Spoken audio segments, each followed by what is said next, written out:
Hello everyone, welcome to my channel. This is The Amateur. We're here just to talk about life, hobbies, politics, what have you.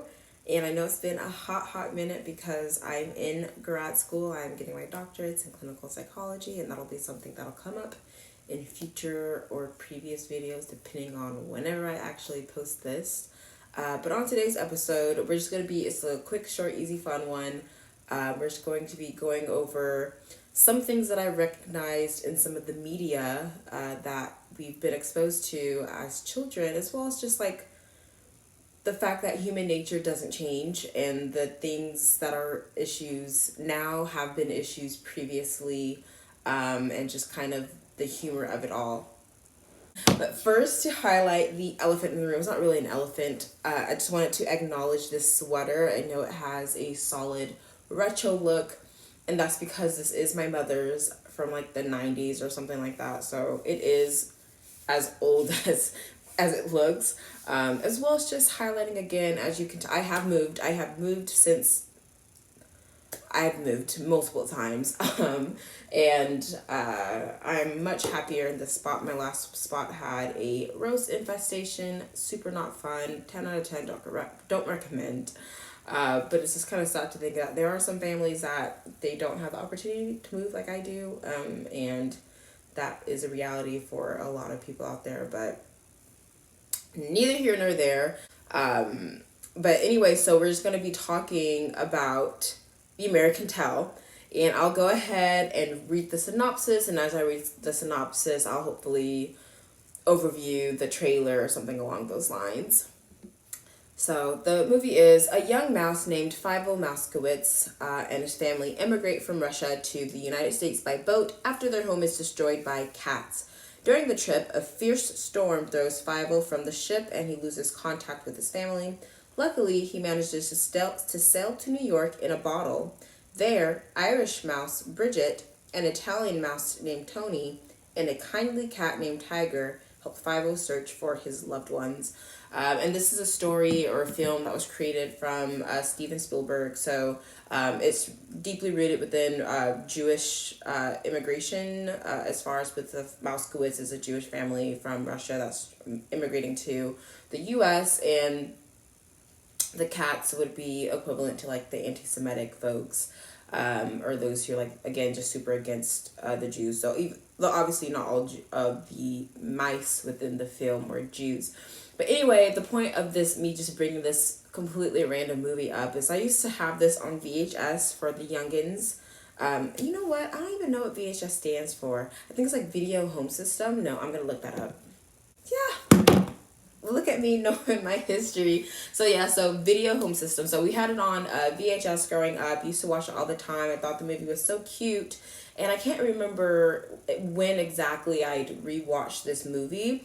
But I rewatched the movie, and there's just a lot of there's so many things that you see as children, as kids, that you just don't recognize the higher, implicit meanings that a lot of these things have until you grow up, until you've lived life and can actually tie those things together. But so even just the fact that this is about a Jewish family moving to the States and what that immigration process was like and whatnot, a lot of that just kind of flies over your head as kids, and you think of it as it's just another cute little fun movie.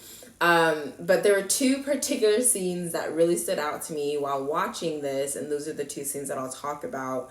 And the first scene is about ghost voting. Warren T. Rat for no protection. Oh, poor lad. So young. Never had a chance to vote. Well, he'll vote from now on. I'll see to that. And so, especially with the 2020 election and the disaster that was around that, and, the election integrity, election fraud, and all the things along those lines, is we look back again. So I didn't say this in the beginning, but I mean, An American Tell, that film was filmed in 1980, or it was produced at least in 1986. So this is a little bit more than 30 years ago, almost 40 years really, 38 total, but like 30 years ago, this election fraud, or you have people who, like, I mean, you saw the mouse was counting this person who just passed, was never old enough to vote, but is writing their name down in this ghost voting list. And so, like, now you're going to be voting for the rest of your life. And so I just find it kind of hilarious, and not even hilarious, just kind of, I mean, in a real practical way, the apprehension that people have for making sure that our elections are secure and that we are, producing them to the most transparent means. And so, especially with 2020, how a lot of it was through send home ballots or whatever it was. You know what? I was actually abroad in 2020, so I can't even tell you too much about the actual things that went down as it pertained to the election. But just the fact that the how we run our election system, especially because this is an election year, could use more scrutiny, and it could use more transparency to make sure that the votes are being counted appropriately, that we're not having things like ghost votes, voters from people who aren't citizens, things of that nature. So that just was one thing that kind of struck me as, wow, I guess I didn't realize that this was always an issue, or at least within this country, that, people will take advantage of the holes in the system if we're not too careful. And then the second scene was when the cat, who was pretending to be a mouse, so pretending to be one of the regulars that has to pay their taxes, and was, supposedly that barrier in between all the threats that the mice had. So the threats for the mice were the cats, and this cat pretended to be a mouse, and be that kind of stopping point. But here's the scene. I'll just go ahead and show it. It's that rat, Warren T. He's not a rat. He's a cat. He's their boss. Pay no attention to that little mouse. Just throw down all your money and that kid, and I will personally convince these cats to leave you alone. You're wrecking the plan! It's not supposed to happen this way! Just throw down that kid. Oh, yeah? Bullseye! Disregard the nose. What's in a nose? A nose by any other name would smell as sweet as hell. Great Whiskers, he's a cat. He's a cat. Hey, wait a minute. Who are you gonna believe? Me or your own eyes? And so you see in this scene, it's like, what are you going to believe? Are you going to believe what I'm saying, or are you going to believe your own two eyes? And for me, what that kind of stuck out to me, especially with the stuff with our leadership and with the country going on as a whole, is just the idea of the media, and kind of the thing. And I say media, I really mean more so like the corporate media.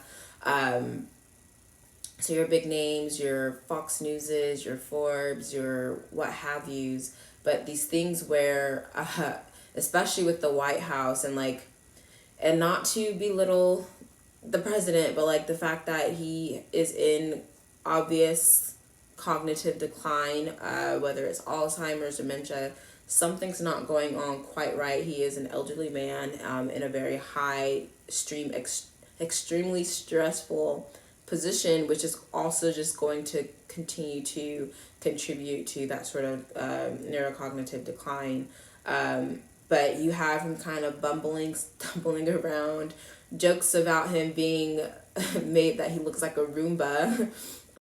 Anytime Biden finishes a speech, he transforms into a Roomba.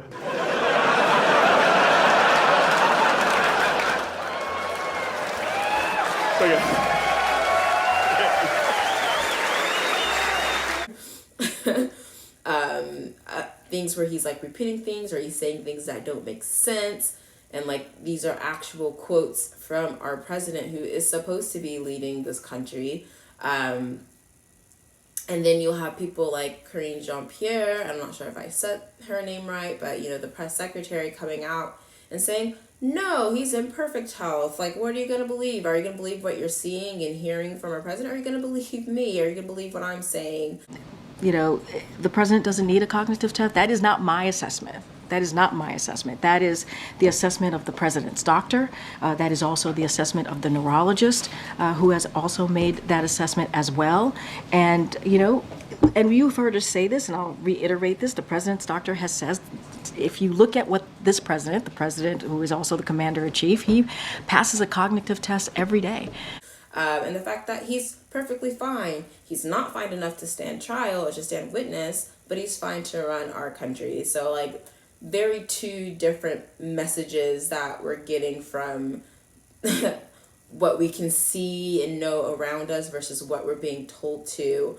And that really just kind of led me to the Orwellian thinking at the end. And everyone should be familiar with 1984. If you're not, like, hopefully they're still teaching that in school. Maybe they're not because it goes against curriculum. I really don't know. But towards the end of 1984, he's like, what's 2 + 2? And the correct answer, according to the book, is whatever the government tells me.